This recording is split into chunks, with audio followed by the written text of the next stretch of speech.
علی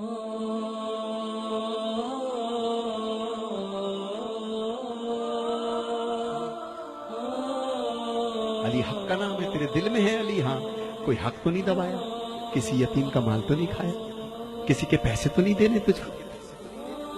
تو کہتا ہے جکڑ بندی ہو گئی کاروبار میں، تیرے پاس کچھ بھی ہو کچھ بیچ، اس کا پیسہ پہلا دے دے جو تیرے پاس روز چکر لا رہا ہے، اس کو آزاد کر، اللہ تجھے آزاد کر دے گا۔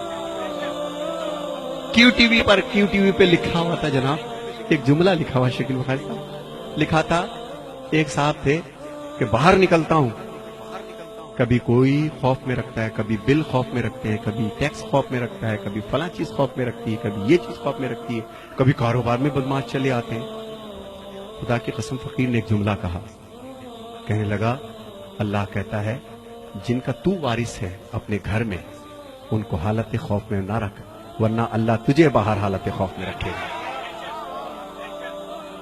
خدا کی قسم یہ میں معجزہ دے رہا ہوں، گھر میں جانا اپنے جو جسٹ میرڈ ہیں، جن کی بیویاں ہیں، آج مولا علی کی محفل کے صدقے میں جو مولا علی کا پیغام ہے وہ دینا چاہتا ہوں میں۔ تم گھر جانا اور اپنی زوجہ سے صرف ایک لفظ کہنا کہ اگر کبھی تجھے زندگی میں میری کوئی بات بری لگی ہو تو آج بھی فاطمہ الزہرا سلام اللہ علیہ کے صدقے میں مجھے معاف کر دے، اور میں کوشش کروں گا کہ میں غصہ نہ کروں تاکہ باہر والے مجھ پہ غصہ نہ کریں۔ کل کا سورج نکلے اس سید کی زبان یاد رکھنا، دنیا مہربان ہو جائے گی حق پر، خوف ہٹ جائیں گے دل سے۔ جن کا تو وارث ہے ان کو حالت خوف میں رکھے گا تو جو تیرا وارث ہے تجھ کو ہلکا سا ٹچ تو دے گا نا، پھر بھی وہ بڑا رحیم ہے، پھر بھی بڑا رحمان و رحیم ہے۔ اور جو میرے بچے یہاں بیٹھے ہیں، بہت دور دور سے چھوٹے چھوٹے بچے آئے ہیں، اچھا کیا لینے آئے ہو؟ خیبر سننے؟ مولوی صاحب سنائیں گے۔ خندق سننے؟ وہ بھی مولوی صاحب سنائیں گے تم کو۔ میں تو بیٹا یہ بتا رہا ہوں کہ تمہارے باپ کے بال اب سفید ہونا شروع ہو گئے، چشمہ لگ گیا ہے بیٹا، تمہارا اسکول نہ جانا ان کے کلیجے کو کاٹ دیتا ہے، تمہارا کاروبار میں دلچسپی نہ لینا جو اتنی تنکا تنکا کر کے تمہارے باپ نے ایک سواری بنائی ہے، تم دیکھتے نہیں ہو کہ گھنٹوں یہ اکیلا بیٹھا کیا سوچتا رہتا ہے؟ تم سمجھتے ہو ٹی وی دیکھ رہا ہے، خدا کی قسم ٹی وی نہیں دیکھ رہا ہوتا، یہ یہی سوچ رہا ہوتا ہے کہ پتہ نہیں ہم میرے یہ 3 بیٹے ہیں 2 بیٹے ہیں، اللہ میرے کاروبار کو سنبھال لے، میری عزت کو سنبھال لے۔ تو میرے بچوں جہاں جہاں مولا علی کے اس میں تم لوگ آئے ہو، وفادار ہو جاؤ اپنے ماں باپ کے، اس سے پہلے کہ وقت تمہارا گزر جائے، اس سے پہلے کہ تمہاری اولاد ہو جائے۔ ہائے ہائے ہائے، مزہ تو اس مجلس حسین مولوی صاحب، مزہ تو مجلس حسین کا جب ہے، فقیر کہتا ہے کہ مجلس ختم ہو 250 بچے اپنے باپ کی جوتیاں لے کے کھڑے ہو۔ یہ ہے درس، 10 مجلسوں کا وہ مزہ نہیں، وہ اثر نہیں، صرف مجلس ختم ہو۔ میں نے اپنی آنکھ سے دیکھا، میرا باپ دنیا سے چلا گیا، جب دنیا سے چلا گیا تو میری ماں نے جائیداد رکھی، آؤ اپنے باپ کی جائیداد بیٹو، بین الاقوامی شہرت یافتہ ہو دنیا میں، تمہیں سب جانتے ہیں ندیم سرور، آؤ اپنے باپ کی جائیداد بانٹ لو۔ ہم 6 بہن بھائی بیٹھ گئے، میرے باپ کی جائیداد کیا تھی پتہ ہے؟ 6 جوڑے پوری زندگی کے، 1 ٹین کا بکس، غریب نہیں تھا حالانکہ، 2 1 جوتا 1 چپل 1 چشمہ 7-8 انگوٹھیاں 1 ٹوپی 1 جانماز، یہ جائیداد تھی ندیم سرور کے باپ کی۔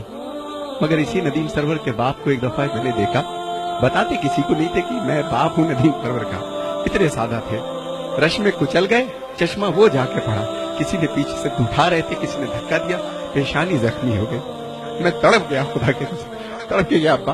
میں نے کہا ابو یہ کیا ہو گیا؟ ارے نہیں میرا بچہ، ہائے ہائے، جس نے مجھے چلنا سکھایا، جس نے مجھے بولنا سکھایا، جس نے میری ناپاکی کو برداشت کیا، 10 بار میرے سوال کے جواب کو دیا، یہی تمہارے باپ جو بیٹھے ہیں، انہوں نے تمہیں چلنا سکھایا میرے بچوں، انہوں نے تمہیں بولنا سکھایا۔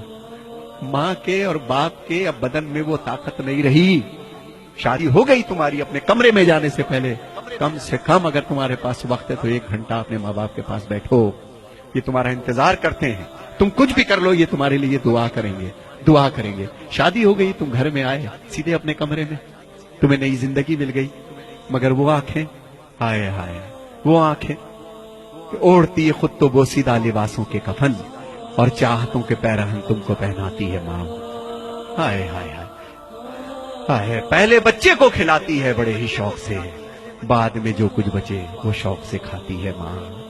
اور پیار کہتے ہیں کسے اور مامتا کیا چیز ہے؟ کوئی ان بچوں سے پوچھے جن کی مر جاتی ہے ماں. خدا تمہارے ماں باپ کو قائم رکھے. میرے بچوں، چاہتے ہو تمہیں علی مل جائے؟ چاہتے ہو تمہیں حسین مل جائے؟ وہ بی بی سرکار حسین کی ماں ہے. کس کو چلا ہے من تو منانے؟ ہے تیرے پاس اتنا بڑا کردار کہ تو حسین کی ماں کو منا لے؟ اس کی جو کنیز تیرے گھر میں ہے نا، تیری ماں، پہلے اس کو منا. پہلے اس کو راضی کر، پھر تیری بی بی راضی ہوگی. خدا کی قسم اس علی کو منانے چلا ہے. ہائے ہائے، یہ غلام جو علی کا، جس نے تجھے چلنا بولنا سکھایا، پہلے اس کو سکھا. تو میرے بچوں، یہ مت سمجھنا تم جتنے یہاں بیٹھے ہو کہ تم چل رہے ہو پھر رہے ہو، تمہارے باپ بے وقوف ہے. نہیں، زندگی گزاری سب جانتے ہیں کہ تمہارے تیز قدم کس چیز کی نشاندہی ہے. تمہارا اٹھنا بیٹھنا کیا سوچ رہے ہو، کیا باتیں کرتے ہو، ان بچوں تمہارے ماں باپ کو سب پتا ہے. لیکن ان کو کبھی کبھی خوف ہو جاتا ہے کہ بچہ بڑا ہو چلا ہے، کہیں بدتمیزی نہ کر جائے. تو میرے بچوں، جنہوں نے تمہیں پال پوس کر کے جوان کیا ہے، آج اپنے باپ کا کاروبار دیکھو.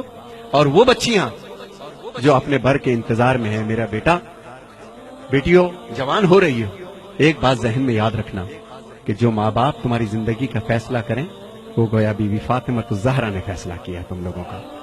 اور میری بہنوں کے لیے ایک پیغام ہے. اے میری بہنوں، جب تک تمہارے سر ڈھکے ہیں اس وقت تک ہمارے سر اٹھے ہیں.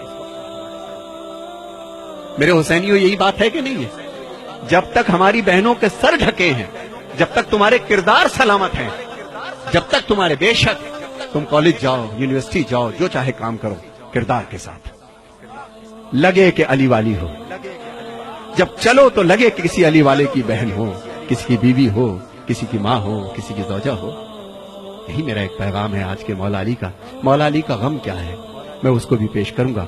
مگر میرے بچوں، جی اب جو میرے بچے یہاں بیٹھے ہیں، 2 شعر میں پڑھوں گا صرف تنہائی پر، کہ میرے بچوں، جتنی تمہاری تنہائی پاک ہوگی، جب تنہا ہوا کرو تو ایک چیز پڑھا کرو، سورہ الحمد کی تلاوت کیا کرو. کیا سورہ؟ میں زیادہ بول رہا ہوں، آپ بور نہ ہوئیے گا، لیکن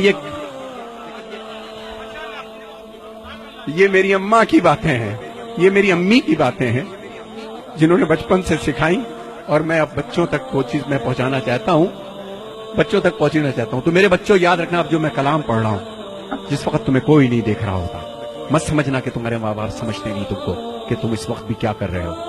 جب تم تنہا ہو تو اہدنا الصراط المستقیم سورہ الحمد کی تلاوت کیا کرو. اور جو مومن و مومنات یہاں بیٹھے ہیں، جس ذہنی اور جسمانی پریشانی میں ہو، شب جمعہ میں یا کسی بھی رات میں، بعد نماز یا شب میں، وضو کر کے 70 مرتبہ سورہ الحمد پڑھیے بسم اللہ کے ساتھ. معصومین فرماتے ہیں کہ عجب نہیں ہے کہ مردہ زندہ ہو جائے. دوبارہ نہیں بتاؤں گا. اور ایک چیز، اگر کوئی بہت بڑی پریشانی ہے تو 10 تسبیح اللہ الصمد، اللہ الصمد، 3 صلوات پڑھ کے اللہ الصمد، اللہ الصمد، اللہ الصمد. تیسرا سورج نکلے گا اور تمہاری مشکل حل ہو جائے گی انشاءاللہ. ایک شخص تھا جس کو پھانسی کی سزا ہو گئی تھی. اس نے قید خانے سے کسی کو پیغام بھیجا تھا. کسی آیت اللہ نے اس کو پرچے پہ لکھ کر کے دیا کہ تو بے گناہ ہے، اور ہو سکتا ہے کسی زیادتی کی بنا پر یہ پریشانی دیکھ رہا ہو، کسی کو پریشان کیا ہو، کسی کا دل دکھایا ہو تو نے، تو اللہ الصمد کی تسبیح کر روزانہ 10 دفعہ. اور دوران تسبیح اگر تو 4 دفعہ کرے اور بیچ میں سے کٹ ہو جائے کسی وجہ سے، تو باقی 6 بعد میں کر لو. 10 اس کو مکمل کرو، روز کرو، انشاءاللہ 3 دن میں تمہارے مسئلے کا حل آئے گا. اللہ حافظ.